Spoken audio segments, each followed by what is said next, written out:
A new medical facility opens its doors as government reinforces its commitment to healthcare. The City MP talks about jobs for his constituents during the upcoming T20 Cricket World Cup. The Queen Elizabeth Hospital providing more insight into its operations. And in sports, Combermere boys and girls rule BSSAC 2024. Broadcasting from our studios in the Pine St. Michael, this is CBC NewsNight, starting now.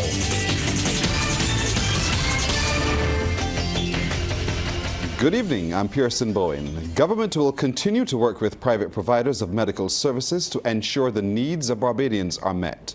This assurance from Prime Minister Mia Motley at the opening of the latest medical facility to operate on the island. Trevor Thorpe reports. The Harley Street Clinic at the Lime Grove Lifestyle Centre is Barbados' newest medical facility. Prime Minister Motley attended the official opening and thanked the owner, businessman Michael Kent, for the confidence reposed in the economy and the jobs created by the venture. She also used the occasion to reinforce government's commitment to facilitating the private sector in the provision of health care. I say simply to you that the recognition that this clinic cannot, even in spite of its location, is not only to be for tourists or visitors, but for Barbadians of every persuasion, is something that we support. We will continue to work with the private sector in the medical field to ensure that we can have as expansive a coverage for our domestic population, but also that it can be seen as a basis for the earning of foreign exchange. Only this week, I would have also announced tax credits, incentives with respect to those who are willing to invest in laboratories. The new clinic is being described as a premier destination for aesthetic and wellness treatments in the Eastern Caribbean. The facility offers a number of innovative non-surgical aesthetic and medical technologies that can be found in the most sought-after aesthetic centers in the US and the UK. This clinic is a clear demonstration of what the government means when we say we want Barbados to become a hub for medical services, including medical tourism.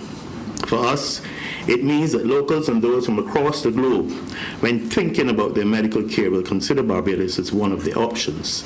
And already we have examples of this at the fertility clinic, and indeed with some of the work being done at Bayview Hospital. I have to say also that the obvious level of investment which you've made in this facility makes it clear to us, and you've said it, that Harley Street is here to stay. Mr. Kent says he is pleased to open the clinic in Barbados. This is an idea that came out of, we can do something different here and establish both an aesthetic area and also a medical area. And you'll hear more in a moment from Dr. Niki Serrana and Dr. Charles Ackle about our vision and what we're going forward here. The businessman also says the facility plans to contribute to government's fundraising exercise for a linear accelerator to help with cancer treatments. Thank you, Trevor. For weeks, Barbadians rallied around Terrell Thompson, a young Barbadian stabbed in the United Kingdom last month. Well, for the first time since that attack, he's talking, having come out of a coma. Crystal Hoyt visited him at the hospital in the United Kingdom and filed this report. So I'm feeling very happy to be alive. That's Terrell Thompson, a month after he was stabbed in his head at a bar in the United Kingdom. The Barbadian national was on vacation visiting family. The brutal attack left him in a coma for over 2 weeks. Now the 28-year-old is awake but paralyzed on his left side. Right now I cannot walk. Right now I cannot move my left leg or my left hand. I'm feeling very hurt and damaged right now. I'm in very much pain, a lot of pain. While he could not speak about the incident, CBC understands a man has been charged with attempted murder and possession of a bladed article in a public place. His mother, Yvonne Thompson, says this feels like a nightmare. Me and his dad walked through the ICU and we saw him, all the different machines on him, his throat, his nose. It was just horrible, horrible. His head swollen. It was really, really bad. The following few days were full of uncertainty. He had the operation this Sunday, but the Monday night they had to take him back to get a second surgery because his brain was bleeding. So the bone flap on his brain had to be removed so that to give the brain time to expand, to swell and heal.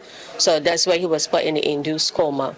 And he was in the induced coma for 2.5 weeks. It was many days up and down, up and down. You don't know what's going to happen. The doctor is saying they don't know if he's going to make it. He's facing a long road to recovery, and the financial impact is already significant. I received a bill for £159,000. I haven't received another one as yet, but I'm sure that it's coming. We are waiting to see if he's going to be released from the hospital to go into a rehab facility. So if that is done, a different set of funds will have to be paid for that. The family has set up a GoFundMe page to get Terrell back on his feet. Crystal Hoyt, CBC News. By next week, scores of the sugar industry workers at the two privately owned companies, the Agricultural Business Company and the Barbados Energy and Sugar Company, should have received all of their outstanding severance payments. Word of this from Deputy General Secretary of the Barbados Workers Union, Dwayne Paul.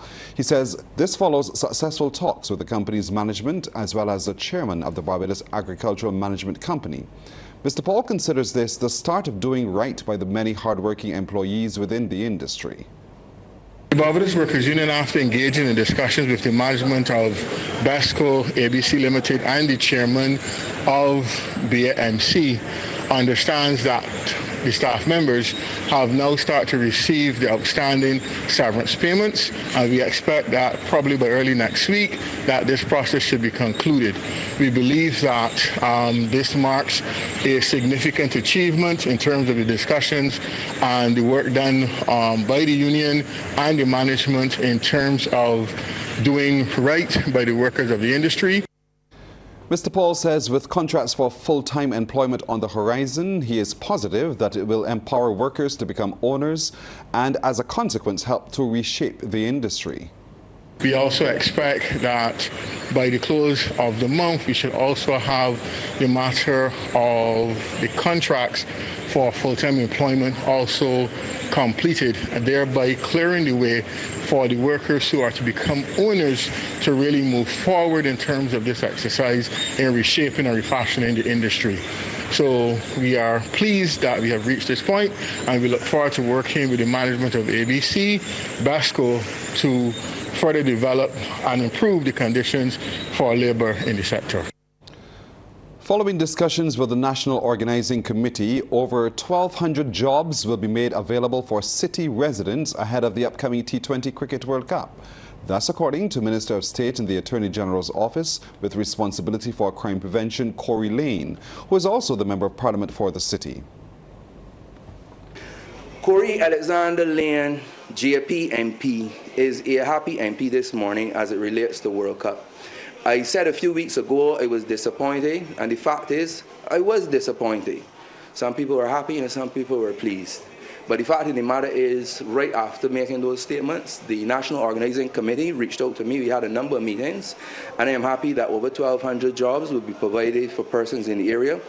We've agreed that we cannot fix up the properties that we did for 2007 because we had 2 years as opposed to a few months, but there will be some sprucing up done and even a spruce up competition among the residents. The minister also says Pelican Village will be transformed and be known as the Pelican Fan Zone in an effort to increase foot traffic. There's something called Pelican, playing on the word of pelican. So the Pelican Village that used to sell some, sleepy old craft has been redesigned into Pelican Fan Zone, where after World Cup that will also be remain established. I'll tell you a secret, don't tell anyone. It is said to rival Oystins when we finish with it. Okay, so Oystins, watch out. And Lane is calling on Barbadians to assess government's initiatives to quell the surge of crime. The minister was speaking during a presentation of books earlier today at the St. Stephen's Primary School. When questioned about whether the National Peace Programme and a truce between two warring gangs had been a success given the decline in major crimes, Minister Lane had this to say. I don't want to say if the program was a failure or success. What I prefer to do is let the public judge for themselves. I think numbers don't lie, sometimes analyses do. So for me, I would like to turn the question back to the people of Barbados. Minister Lane says statistics showed there has been a steady decline in crime.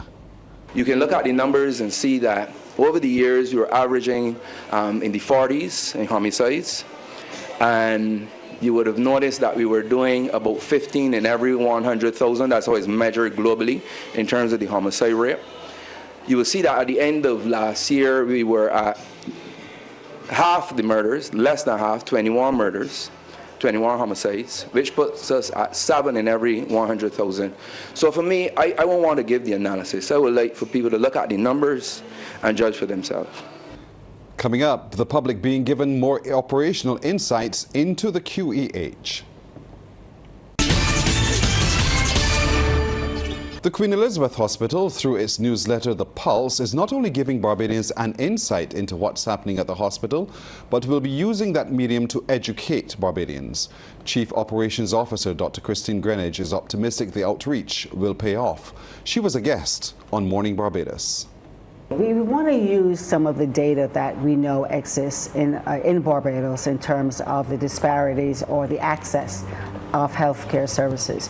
So we know about NCDs. So we want to make sure that we are on the beat in explaining what a high blood sugar state is and explaining some of the side effects of some medication. But most importantly, the other comorbid states that can exist when somebody have diabetes. So it's the care of your feet.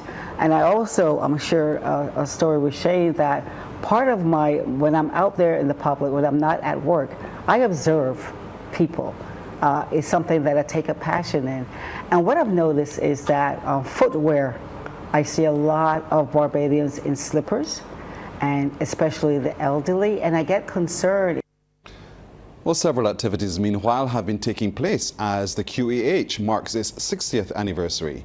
Communications specialist Shane Seeley says the events have been patronized by Barbadians.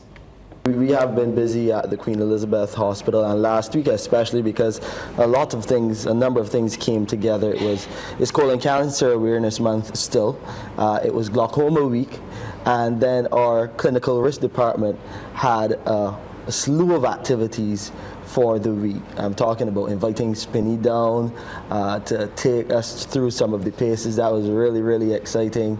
And then we had an open day where a crush of people just came down just to see not only what the clinical risk management unit has been doing for the past week and throughout the year, but really showcasing a number of departments. Art lovers are in for a treat this weekend. Tomorrow and Sunday, Barbadians will be taking self-guided tours of diverse artist studios throughout the island.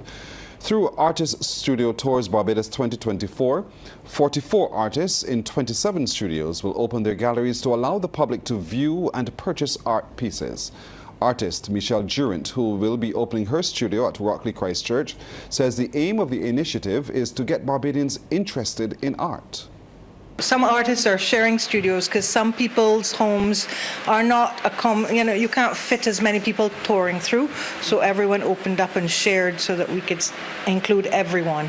They're potters, they're makers of bags, they're crafts that are put onto products. There are lots of things you'll see.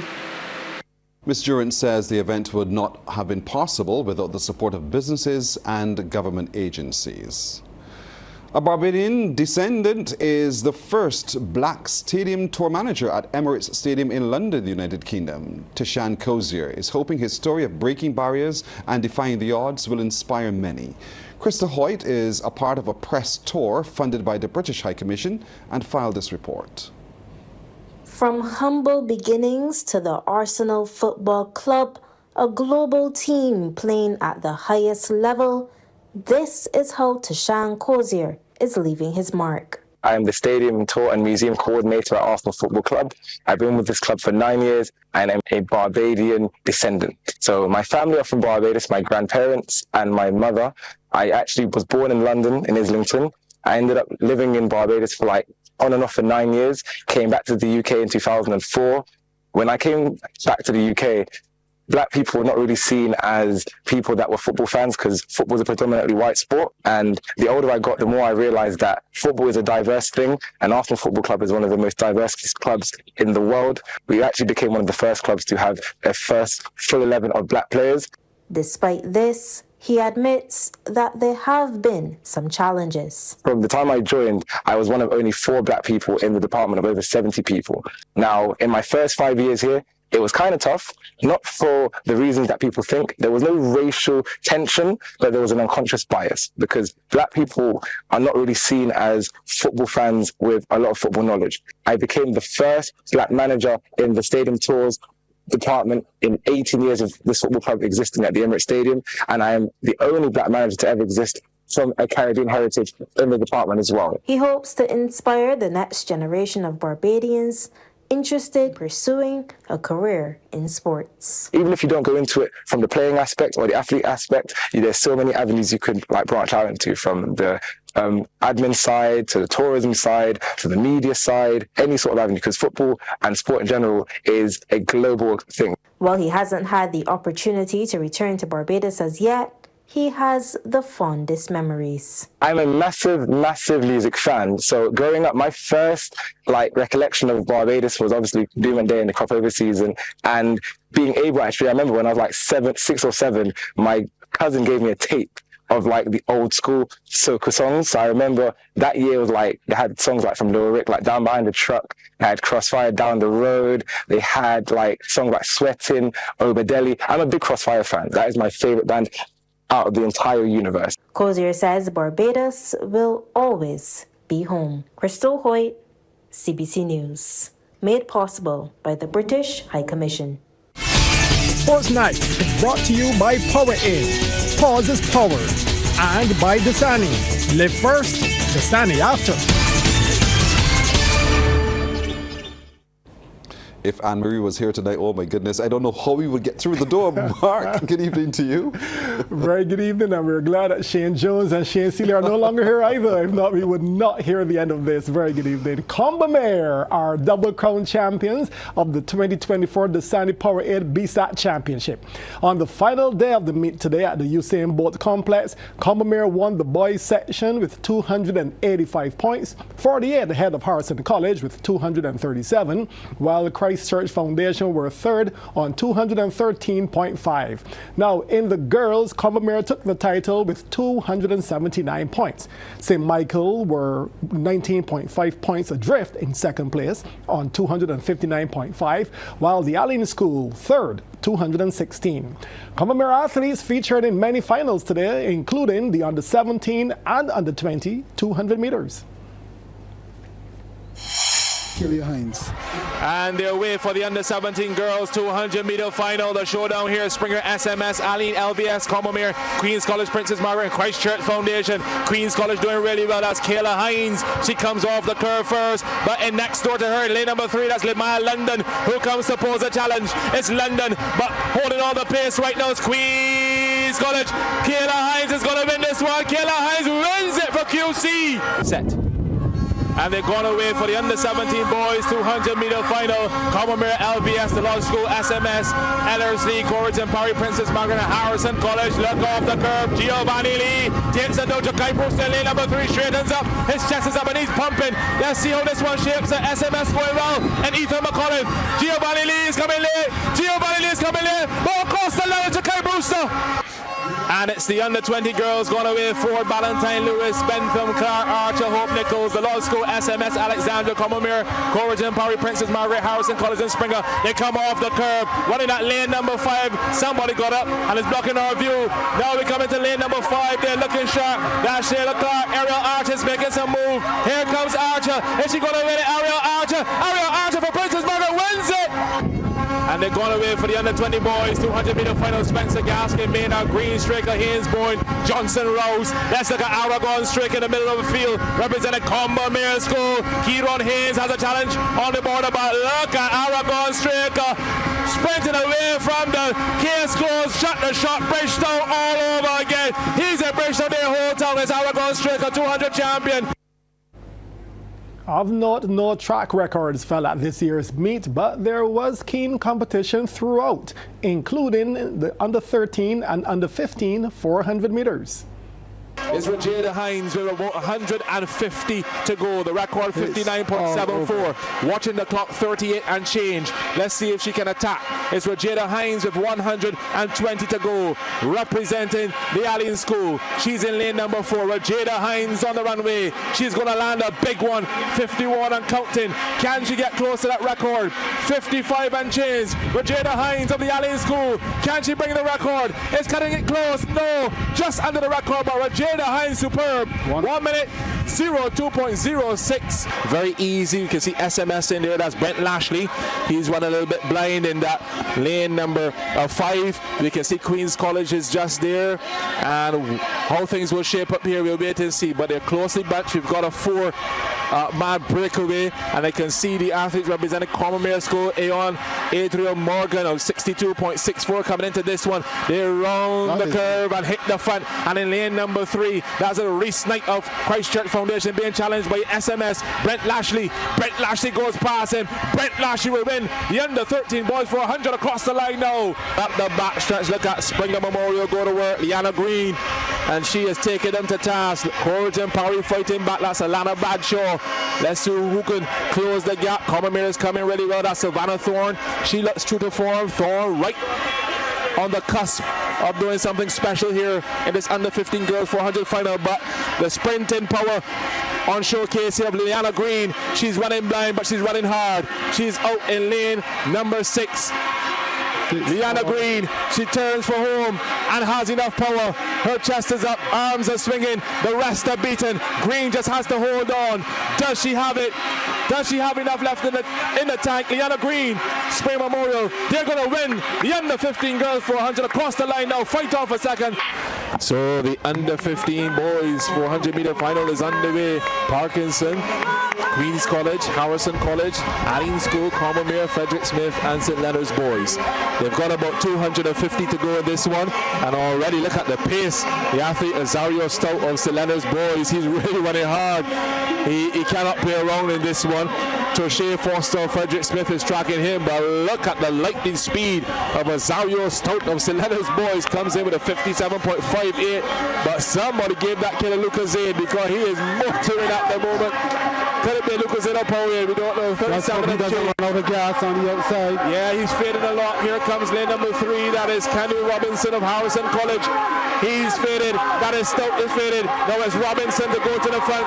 Robinson under the pump from Allen School. Khalil Bayan. Khalil Bayan going to win this one. Khalil Bayan wins the under-15 boys 400. Not a lot is being invested in track and field in Barbados. That's the opinion of President of the Athletics Association of Barbados, Noah Lynch. He says it's costing roughly $100,000 to send the Carifta team to Grenada. How does a team get to Carifta? I mean, the government, there's a small stipend that comes, or a relatively small stipend, enough. But that cannot fund athletics during the entire year. It can't carry all of our other teams in terms of our obligations in athletics. Taking an athlete to Carifta this year costs almost $3,000. If you're carrying 30 athletes from here, you're talking about $90,000 to carry athletes up to Grenada, and then you're talking about airfares and levies, accommodation, all this kind of thing. And where does that money come from? We ask for it in the private sector. The BOA gives us a small grant, and the government of Barbados through the National Sports Council gives us. But they don't give us $100,000, and that trip is costing us over $100,000. Mr. Lynch added that it has been too long that Barbados has been without a national stadium. He was addressing the unfortunate circumstance that surround the Carifta athletes' preparation. One of the things that's really standing in our way, and people have noticed, is the fact that we didn't have a synthetic facility for all the season. I mean, these children were running on grass. I mean, that goes back to an era that I wouldn't even want to contemplate again. And you know, running on grass is, you can train on grass. A lot of good athletes, world-class athletes, train on grass, but then they have to come onto the synthetic surface to get themselves really ready. And if I were to put my finger on one thing, or that must be done, is that we need more than one synthetic facility. I mean, this is UE's facility, and we're using this facility now, or asking for usage of it. So does BSSAC, so does the Athletic Association, but this is really University of the West Indies' facility. And what we want is, there's a track that's supposed to be going into Wildy and the refurbishment of the National Stadium. I think it's a shame. I mean, it's not a political statement. I think both administrations, in my opinion, have not really focused on giving us that stadium. And we need a national stadium. I know it's on the cards, and I know it's happening, but it's taken just too long under both administrations, my opinion. The Business Report is brought to you with the kind compliments of the National Insurance and Social Security Service. More than a contribution, it's your lifeline. In tonight's business report, the drafting committee for Protocol 7 is to be selected soon. Word of this came from Minister of Labour, the Social Security and the Third Sector, Colin Jordan. He was delivering the feature address at the annual general meeting of the Human Resources Management Association of Barbados at the offices of Standard Distributors. In a wide-ranging presentation, the minister told the audience meetings with workers' organizations had been held, as well as tripartite consultations with the trade union movement, and the framework was being readied. Protocol 7 is a social partnership guidance and framework governing how state affairs are managed. The social partnership was started in 1993. Once all the groups, workers, employers, government, put on the table what their contributions to the missions will be, then we will take all that information while the agencies and everybody else work on putting the missions into effect. We are putting their contribution, activating their contribution to fulfilling the mission. We will use that to sit as a drafting committee and work through so that we have Protocol 7. I can't give a timeline on it, but that is on the agenda. So we've been pushing to make sure that everybody has submitted what they have to submit for the missions, but then we'll take that along with all the protocols and craft a Protocol 7. During his address, the minister also drew attention to the selection of a head of state as well as a few other topics. The head of state is no longer decided upon by consultation in any formulation. It is now done by a vote of 2/3 of both houses of parliament together, constituting what you call an electoral college. So to make sure that independent senators, for example, have enough weight so that a government, even though the government has 2/3 in the lower house, you don't automatically have 2/3 but you don't have 2/3 in the upper. A sales initiative is being set up that is expected to benefit the local medical fraternity. Marketing executive at Pharmacy Sales Caribbean Incorporated, Sherry Cumberbatch, says it will take the form of an expo. The thinking is to just give back to the community as well. I know Bajans are having a hard time, especially with the economy, and a lot of things are expensive. So we decided to take the opportunity. March is March Madness as well. So we decided to take the opportunity to give our customers a little break. Well, Mark Steele is back with us with what I hope is an equally exciting second half in sports. Mark. Perspective, Pearson, perspective. Yes. On now to surfing, where the Burke brothers have both advanced to the round of 16 in the BTMI Barbados Surf Pro at the Soup Bowl. Today, Josh was the first to get through after winning his round of 32 event with a best score of 7.37 and a winning total of 14.54. Joshua Burke with third priority. He's looking to better a 6.7. Working out onto the open face. Look at this wave lining up in front of him. Big blowtail, spins it around, completes the maneuver straight into a wrapping cutback. Working on to the open face. Here we go. Josh Burke is looking for, he's going to stall the board, looking for this finishing maneuver. working it all the way into the rip.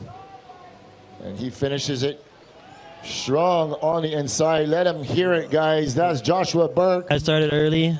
I paddle a little bit deeper than everyone because when it's east swell like this, that's where the swell comes from. So I guess just from knowing this wave, I know that those waves will come through. So yeah, the wave came straight to me and started off with a 7, which would have been comfortable, but then Jake dropped a 7 like literally right behind me. So it wasn't really a score, to be honest, that in a way, because I knew that he could get 6 very easily, and then Taro's super good and he could get 2 scores, and so would Reed. So I knew that I still needed way more than that, so I still went on the hunt, and then luckily we got like a 5, a 6, and then built my house, as you'd say, to a 7, and then yeah, control the heat with priority at the end. So it worked out, went according to plan, which is nice. Josh will be in heat number 2 of tomorrow's round of 16. Meantime, brother Jacob also advanced when he finished second in heat 6, totaling 10.0 with a best score of 6.17. Now, Barbados' final hope at the Live Like Xander Junior Pro ended at the quarterfinal stage when Tommaso Leson was eliminated. Competing in Heat 2 of the men's event, Leson's best score was 5.73 for a total of 11.23, thus finishing 9th overall. And in car racing, Zane Maloney finished 5th today in qualifying for tomorrow's Formula 2 sprint race in Melbourne, Australia. Maloney, Barbados' top race car driver, followed home the eventual winner, Dennis Hugger, who took the top spot with his final flying lap to record a 1 minute 28.694 seconds clocking, earning him his first Formula 2 pole position. Maloney was clocked at 1 minute 29.374. And that's our news. I'm Pearson Bowen. Good night.